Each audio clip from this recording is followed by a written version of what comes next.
राधा वल्लभ लाल की, श्री यमुने महारानी की, श्री रामनाम महाराज की, श्री महाराज जी की जय जय श्री राम।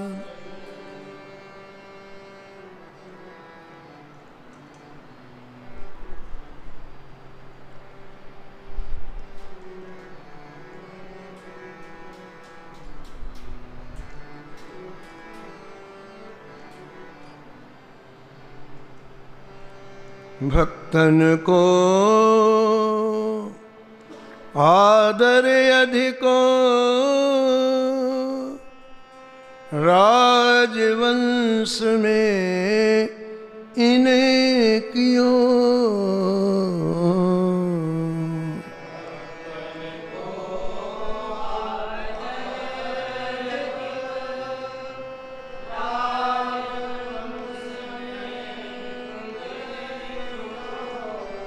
लघु मथुरा मेरता, भक्त अति जयमल पोसे।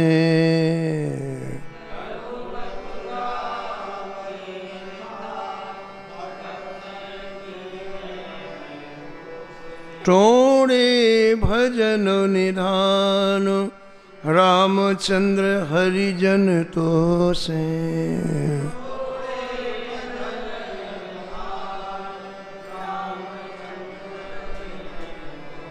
अभय राम एक रसही, नेम नीवा के भारी।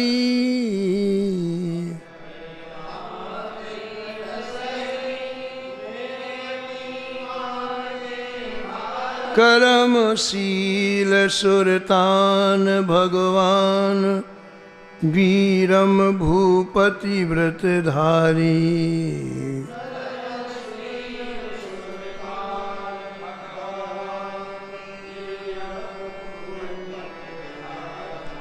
ईश्वर अक्षय राज रायमल, कनहर मधुकर नृपो सर्वस दियो।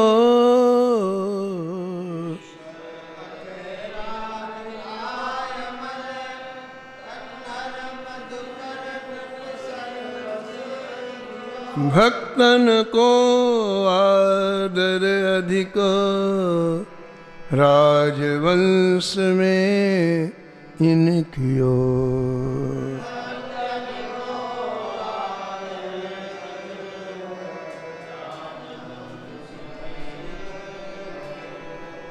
श्री नाभाजी महाराज इस छप्पे में उन राजाओं का स्मरण कर रहे हैं जो राजवंश में होते हुए भी जिनके जीवन में अत्यंत विनम्रता थी और उन्होंने अपने जीवन में प्राप्त संपत्ति से संतों की सेवा की, श्री ठाकुर जी की सेवा की। उन सभी राजाओं का स्मरण इस छप्पे में भक्तमाल के रचयिता श्री नाभाजी महाराज ने किया है। उनमें आप श्री मधुकर साय जी का परम पावन चरित्र श्रवण कर रहे थे। मधुकर साय जी जैसा कि आपने पहले श्रवण किया, ओरछा के राजा थे, महान सूरवीर थे, धर्मनिष्ठ थे। और आप इतने वीर थे कि इतने बड़े बादशाह अकबर से आपने सीधे युद्ध किया, युद्ध में विजय प्राप्त किया। और तब अकबर ने आपसे मित्रता का व्यवहार कर लिया। इस तरह से श्री मधुकर साय जी वीरता में प्रसिद्ध थे। आपका समर्पण श्री बिहारी जी के प्रति तो था ही, वृंदावन बिहारी जी के प्रति तो था ही, श्री राधा वल्लभ लाल जी के प्रति तो था ही, लेकिन इसके साथ आप बहुत बड़े योद्धा थे, बहुत बड़े वीर थे। उस समय बादशाह अकबर के अधीन छोटे छोटे जितने राजा थे सभी थे। पूरा भारत छोटे छोटे राज्यों में बटा हुआ था। अलग अलग राजा होते थे वो अपना शासन चलाते, लेकिन सबके ऊपर अकबर बादशाह का शासन चलता। इसलिए जब बादशाह किसी को बुलाता तो जाना पड़ता। तो एक बार बादशाह आगरा आया और आगरे में आकर के जितने राजपूत राजा थे सबको बुलाया उसने।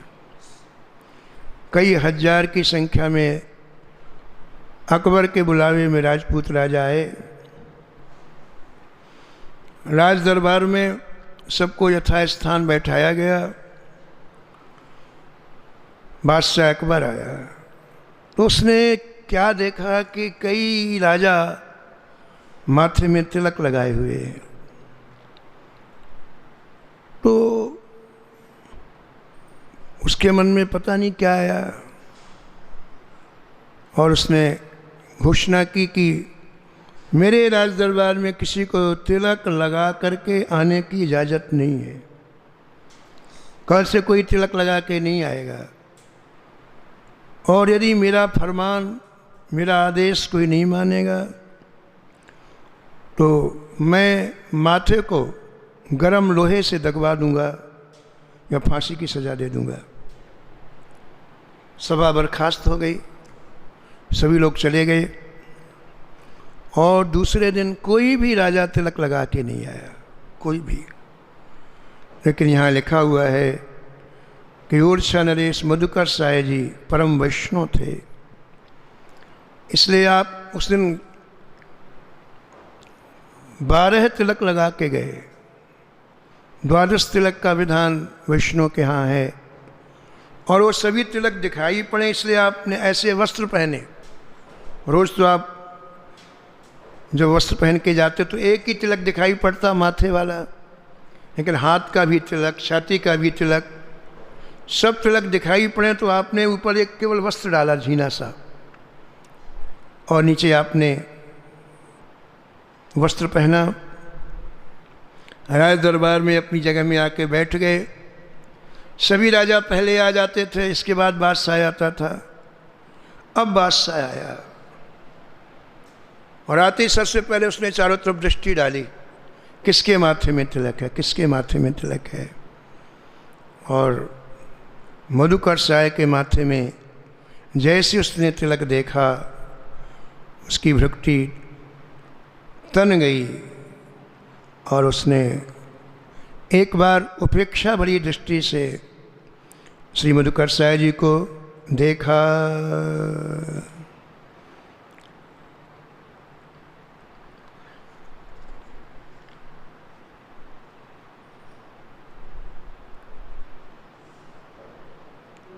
तिलक विचित्र और छे के नर नाय को, तिलक विचित्र देख चकराया चित अकबर शाह को, देख चकराया चित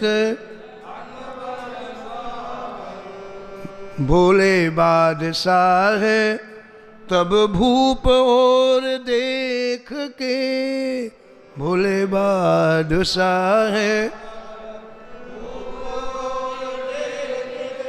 तिलक लगाने से अवज्ञा निज पेख के, तिलक लगाने से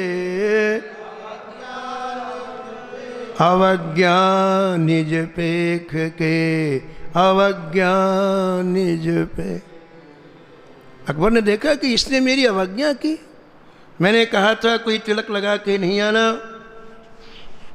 और ये इतने तिलक लगा के आया है। तो बड़ी ही तेजी से बोला,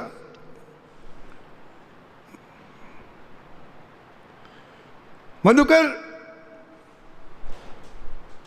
तुम्हें पता नहीं इसका क्या अंजाम होगा। मैंने कल फरमान जारी किया था कोई तिलक लगा के नहीं आना, तुमने मेरे फरमान की अवज्ञा की, इसका परिणाम जानते हो क्या होगा। मधुकर साय जी खड़े हो गए और कहा, श्रीमान जी मुझे पता है कि तिलक न लगाने का फरमान एक मुल्क के बादशाह का था।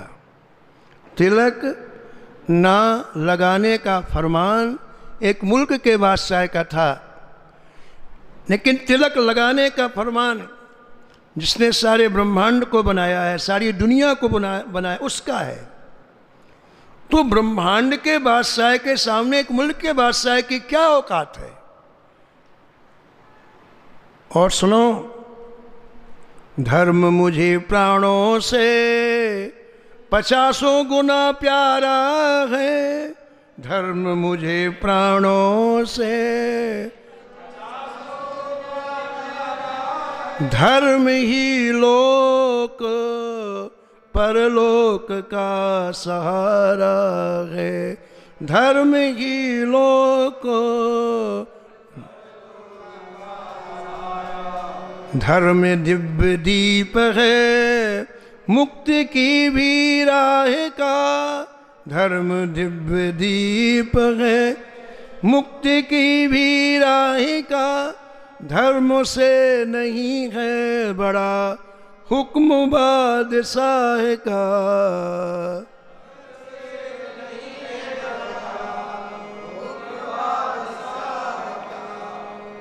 जीते जी कदापि धर्म से ना मुख मोड़ूंगा। जीते जी कदापि डर से किसी के कभी धर्म नहीं छोड़ूंगा।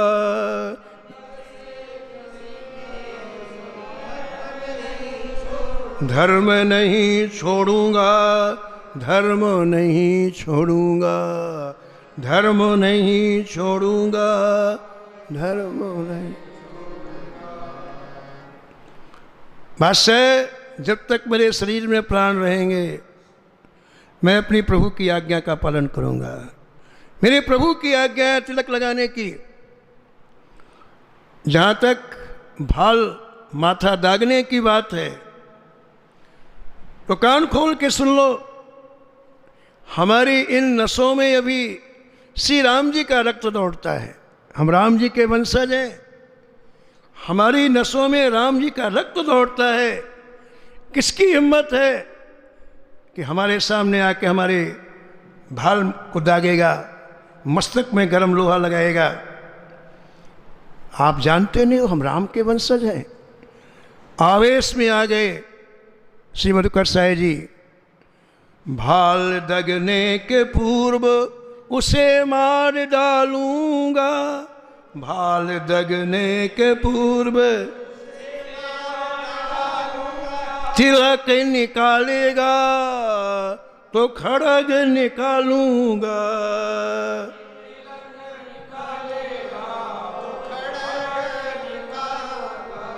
किसकी हिम्मत है जो मेरे आगे आकर मेरे तिलक को मिटाएगा।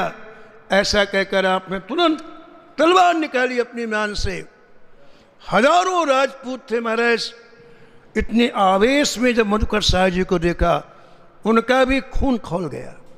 वो जो डरे थे, जो भयभीत बैठे थे, उनको भी आवेश आ गया। सबने खटाखट अपनी तलवार निकाली और ऐसी स्थिति हो गई कि 2 मिनट में ही अकबर को समाप्त कर देंगे। ऐसी स्थिति हो गई।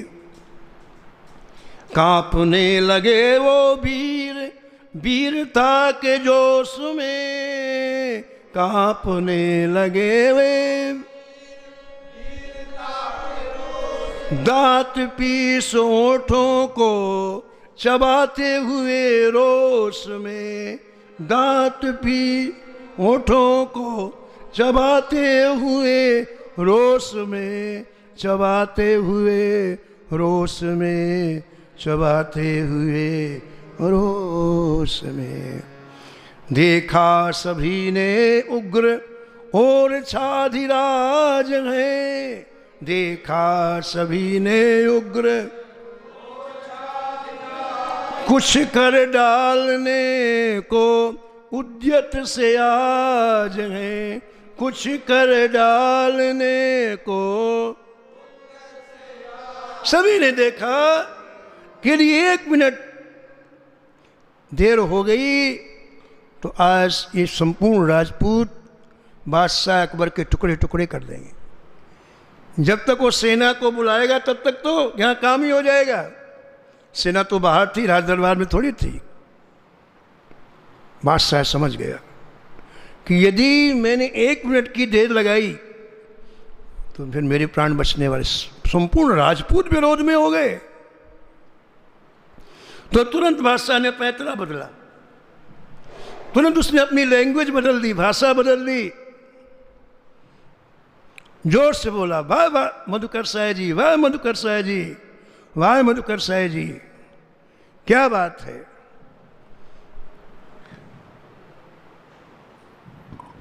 मैं बहुत खुश हूं आपके ऊपर। बादशाह खड़ा हुआ, मधुकर साय जी के पास जाकर उनका हाथ पकड़ के लाया, अपने सिंहासन में बैठाया।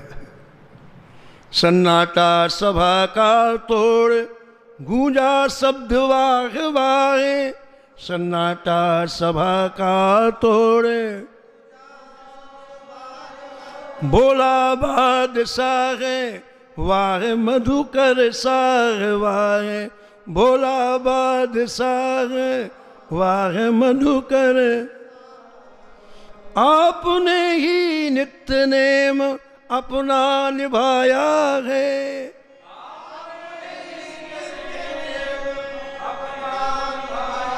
जान पर खेल आज तिलक लगाया है, जान कर।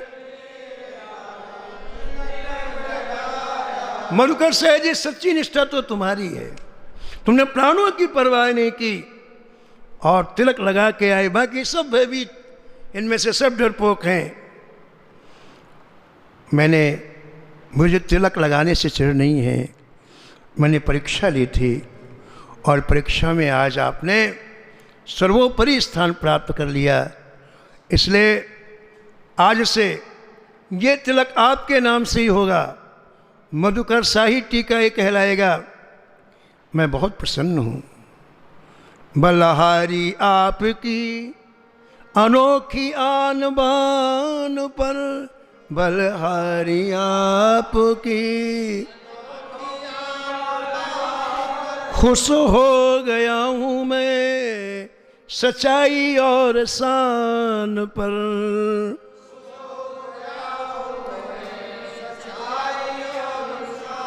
आपके ही नाम से लगाया अब जाएगा,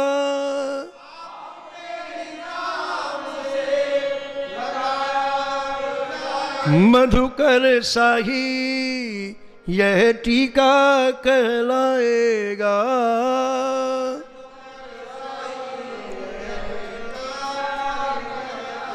इस तरह से अकबर के साथ साथ पूरी सभा श्री मधुकर साय जी की जय जयकार करने लग गई। आकाश में ध्वनि गूंज गई, बोलो श्री मधुकर साय जी महाराज की। और उस दिन से सभी लोग दरबार में तिलक लगा करके आने लग गए और महाराज वैष्णव के उस ऊर्ध्वपूर्ण तिलक का दबदबा पूरे राज दरबार में हो गया। जितने बड़े बहादुर थे मधुकर साय जी, उतने बड़े भक्त थे। लिखा है कितने बड़े राजकाज चलाते हुए भी आप भक्ति में सर्वोपरि थे। आपके हृदय में इतना रस भरा था, प्रेम भरा था कि प्रतिदिन राज दरबार का कार्य पूरा होने के बाद रात्रि में 9 बजे आप मंदिर में दर्शन करने के लिए जाते। उस समय श्री ठाकुर जी की शयनारती होती। शयनारती के बाद श्री मधुकर साय जी मंदिर के जगमोहन में नित्य प्रति पैरों में घुंघरू बांध करके आप नृत्य करते। और ऐसा नृत्य नहीं करते, आपको यही पता नहीं रहता कि मंदिर में श्री ठाकुर जी को छोड़ करके तीसरा है। किसी का उन्हें ध्यान नहीं रहता, कौन हमें देख रहा है, कौन आया, कौन कुछ नहीं। जैसे आरती हुई, आप नृत्य की पोशाक पहनते राजा होते हुए भी, और इसके बाद श्री ठाकुर जी को देख करके नृत्य करते, उन्हें कुछ पता नहीं होता था। और महाराज 1 घंटे तक अद्भुत नृत्य करते आप, जिसका वर्णन नहीं किया जा सकता है।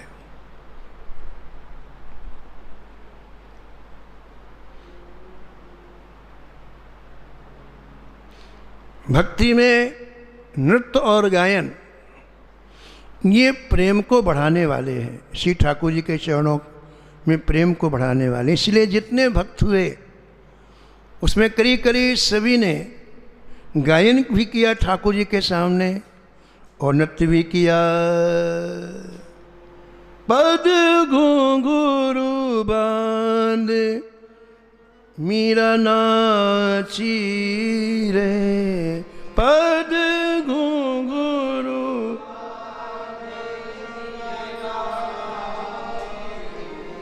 पद घुंघरू बांध मीरा नाची रे।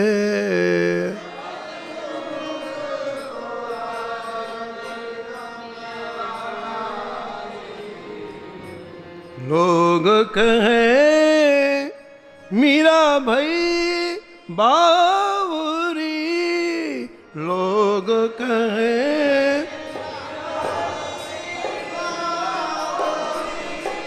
लोग कहे मीरा भई बावरी, लोग कहे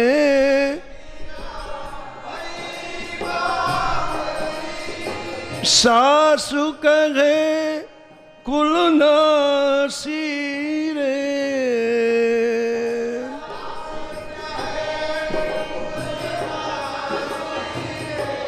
पद घुंघरू बांध मीरा नाची रे।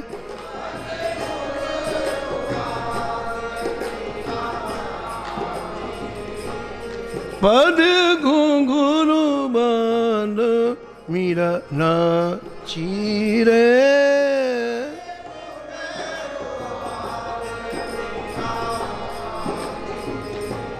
तो श्री मधुकर साहब जी नियम से प्रतिदिन श्री ठाकुर जी के सामने नृत्य ऐसा करते जिसमें उन्हें बाह्य परिवेश का ज्ञान नहीं रहता, कौन आया है कौन गया है।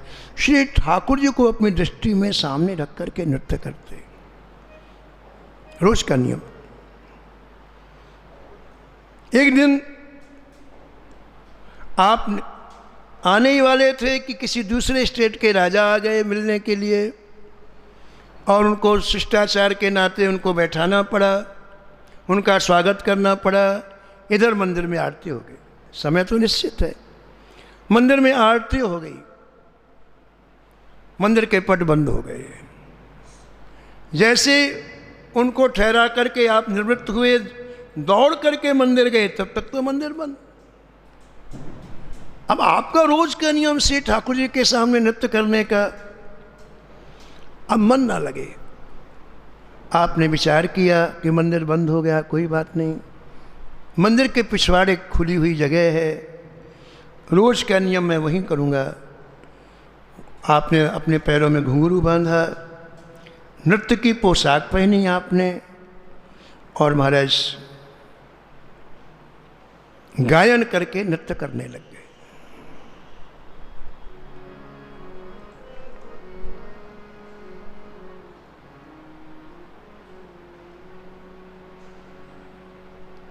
मुरली वारो श्याम हमारो, मुरली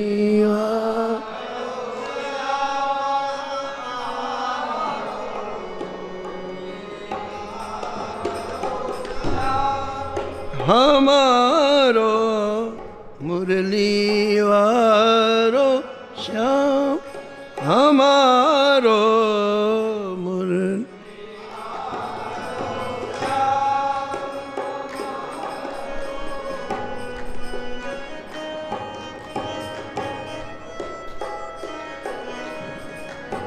बिन मुरली बनमाल चंद्रिका, बिन मुरली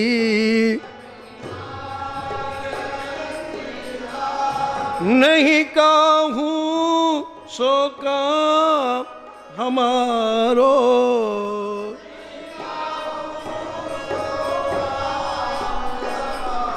हाँ नहीं काहूँ सो काम हमारो,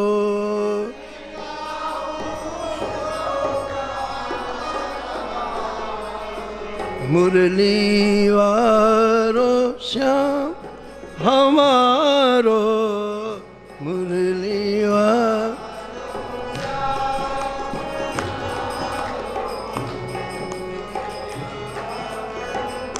हम हमारो मुरली वारो श्याम हमारो, मुरली वारो। इतने प्रेम पूर्वक आपने नृत्य किया, भाव विभोर हो गए। उस भाव विभोर की अवस्था में प्रेमाश्रुओं का प्रवाह आंखों से तेजी से होने लग गया, और उनके इस प्रेम प्रवाह को देखकर श्री ठाकुर जी मंदिर में नहीं रह पाए, इनके सामने आकर के प्रकट हो गए, और जैसे मधुकर साहब जी नृत्य कर रहे थे वैसे ही नृत्य करने लग गए। अब तो आनंद की वर्षा, जब ठाकुर जी नृत्य करने लग गए तो आनंद की वर्षा हो गई। देवता आकाश में प्रकट हो गए, आकाश से कल्प वृक्ष के पुष्पों की वर्षा करने लग गए। देवराज इंद्र ने स्वर्ण पुष्पों की वर्षा की, कमल के स्वर्ण पुष्प देवराज इंद्र ने वर्षाए। अनेक तरह के वाद्य आकाश में बजने लग गए। महाराज श्री ठाकुर जी ने मंदिर को ही घुमा दिया, जिधर वो नृत्य कर रहे थे उधर मंदिर का मुख कर दिया। इस तरह से महाराज आज भगवान का दर्शन करके श्री मधुकर साहब जी कृतार्थ हुए। और ऐसा सुना जाता है कि वो स्वर्ण पुष्प जो उस समय 500 वर्ष पहले बरसे थे, आज भी ओडिशा के राजमहल में सुरक्षित हैं। जब कोई नवीन राजकुमार, उस समय जब स्टेट का ज़माना था, गद्दी में बैठता तो उन्हें स्वर्ण पुष्पों का दर्शन कराया जाता कि तुम्हारे कुल में ऐसे राजा हुए हैं जिनके लिए आकाश से देवताओं ने स्वर्ण पुष्प बरसाए हैं। इस गद्दी का ख्याल रखना, इस सिंहासन का ख्याल रखना। ऐसे परम भक्त श्री मधुकर साहब जी थे। और तीसरी विशेषता मधुकर साहब जी की, भक्तमाला के टीकाकार प्रियादास जी लिखते हैं, मधुकर साह नाम कियो ले सफल जाते, मधुकर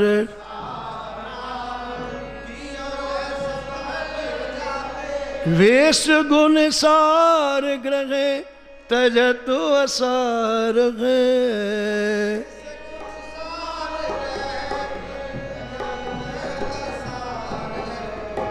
वेश गुण सार ग्रह तजत असार है।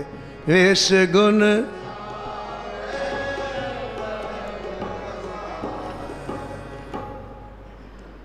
आपकी जैसी निष्ठा श्री ठाकुर जी में, वैसी निष्ठा वैष्णव वेश में। किसी को भी आप वैष्णव वेश में देखते, तुलसी जी की कंठी किसी के गले में देखते, तुलसी जी की माला देखते, तिलक देखते माथे में, तो उसे आप राजा होते भी साष्टांग प्रणाम करते। इतना ही नहीं, उनको राजमहल में ला करके उनका चरणामृत लेते। भक्तमाल के टीकाकार श्री प्रियादास जी महाराज कहते हैं कि आप सारी चीज ग्रहण करते। सार का मतलब उसके जीवन में क्या है ये नहीं देखते, उसने जो वेश धारण किया वो तो भगवान का दिया हुआ वेश है, आप उसकी पूजा करते। ये वेश भगवान का दिया हुआ है, इसलिए हमें इसके अंदर की चीज़ों को देखने का कोई अधिकार नहीं है। तो आप किसी के भी दोषों को नहीं देखते थे, किसी के भी। अगर उसके तिलक में, गले माथे में तिलक है, गले में तुलसी की माला है, कंठी है, तो पूरी तरह से भगवत स्वरूप मान करके आप उनका चरणामृत लेते, उनकी पूजा करते, उनकी आराधना करते। तो जो राज परिवार था उनका, उनके भी भाई थे, चाचा थे, भतीजे, बहुत सा परिवार था, वो लोग कोई अच्छा नहीं लगता। अरे राजा होते हुए, इतने खानदानी होते हुए कहीं भी लेट जाते हैं, किसी को प्रणाम करते हैं। उनकी सोच बहुत सीमित थी। उनकी सोच यही थी कि सबको झुकना चाहिए, हमको, हम नहीं झुकें किसी को। जो झुकता है वो छोटा होता है, जो झुकाता है वो बड़ा होता है। संसार में रहते हुए संसारी लोगों की बुद्धि अत्यंत सीमित हो जाती है, लेकिन जो महापुरुष होते हैं उनके जीवन में बहुत उदारता होती है। सारी पृथ्वी को अपना मानते हैं और सबके अंदर भगवान का दर्शन करने का उनका स्वभाव हो जाता है। निज प्रभु में देखहि जगत कहीं सन करहि विरोध। वो समझ लिखा है कि सबके अंदर अपने ठाकुर जी को देखने से न राग होता है न द्वेष होता है, नहीं पूरा जीवन राग द्वेष के झूले में समाप्त हो जाता है। इसलिए मधुकर साहब जी के प्रति परिवारी जन बहुत ही द्वेष रखते। उन्होंने किसी का कुछ नहीं बिगाड़ा, लेकिन राजा ऐसा ना करे, सबको प्रणाम ना करे, सबका चरणामृत ना ले, इस बात से द्वेष मानते। तो सब लोग विरोध करते, लेकिन ये किसी की परवाह नहीं करते, ये किसी की परवाह नहीं करते। तो उन्होंने नीचा दिखाने के लिए एक काम किया। क्या? एक गधे को तिलक लगाया, एक गधे को तिलक लगाया, उसको महाराज सैकड़ों तुलसी की माला पहना दी। तिलक लगा करके, तुलसी की माला पहना करके और सीधे राज दरबार में उसे अंदर कर दिया। गधे की प्रकृति होती है, हो जाएगा तो सीधे ही जाएगा, तो पीछे से गधे को अंदर कर दिया और छुप गए। देखा अब क्या करता है। अब मधुकर साहब जी क्या करते हैं देखें। सब घर के लोग थे, परिवार के लोग। आपने उस गधे को देख करके, जो वैष्णव रूप में था, इतने आनंदित हुए, इतने आनंदित हुए। सभी सभासदों से कहा, जितने लोग वहाँ उपस्थित थे, अहो आज युगल किशोर जी की कितनी बड़ी कृपा हुई है। पहले तो 2 पैर वाले वैष्णव थे, आज 4 पैर वाले वैष्णव हो गए। आहा, ये तो हमारे राज्य के लिए सौभाग्य की बात है। अब लो दोई दोई पाद के, अब लो दोई दोई देखे संत अनंत,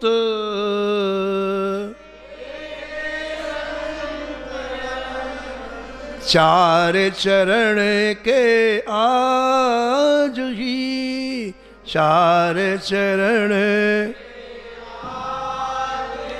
देखे संत लसंत,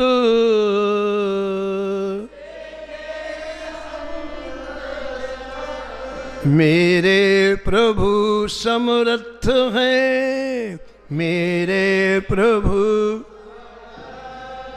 सकै रूप सब धारी,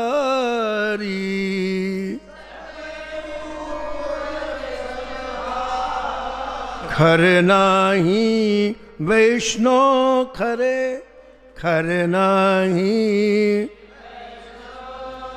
प्रभु तुम लेहु उघार।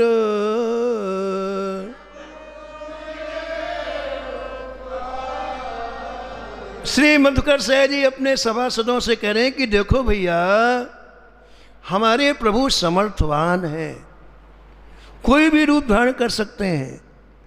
जब वो मछली बन गए, कछुआ बन गए, बाराह बन गए, नरसिंह बन गए, तो उनको गधा बनने में क्या है, समर्थवान प्रभु हैं। तो आज श्री ठाकुर जी गर्दभ का रूप धारण करके हमारे सामने आए हैं, इसलिए मैं इनका सम्मान करूंगा, इनकी पूजा करूंगा, इनकी आराधना करूंगा। जैसे संतों का स्वागत करते वैसे मैंने सुंदर थाल मंगवाया, जल मंगवाया, उस गर्दभ के, उस गधे के आपने चरण धोए, चरणामृत लिया, उनकी आरती की, उनकी पूजा की और सबसे कहा देखो भैया हमारे यहाँ एक गधा भी वैष्णव बन गया है, अब जो तिलक नहीं लगाता है, कंठी माला नहीं पहनता है, वो गधे से भी निकृष्ट समझना चाहिए, वो शिव गया बीता है। वो विरोधी लोग छुपे छुपे सब देख रहे थे और उनकी ऐसी निष्ठा देखी, भाव से किया, आंसू बह रहे हैं, पूजन कर रहे हैं, ऐसे नहीं किया कि कोई शिष्टाचार किया हो। तो उनका हृदय बदल गया, विरोधियों का हृदय बदल गया, सभी आकर के चरणों में गिरे और पूरा परिवार वैष्णव बन गया, पूरा परिवार भजन करने लग गया। ऐसे श्री मधुकर साय जी जितने बहादुर थे उतने ही बहुत बड़े भजनानंदी थे और उतने ही बड़े संत सेवी थे। इनके चरणों में प्रणाम करते हुए हम वाणी को यहीं विराम देते हैं।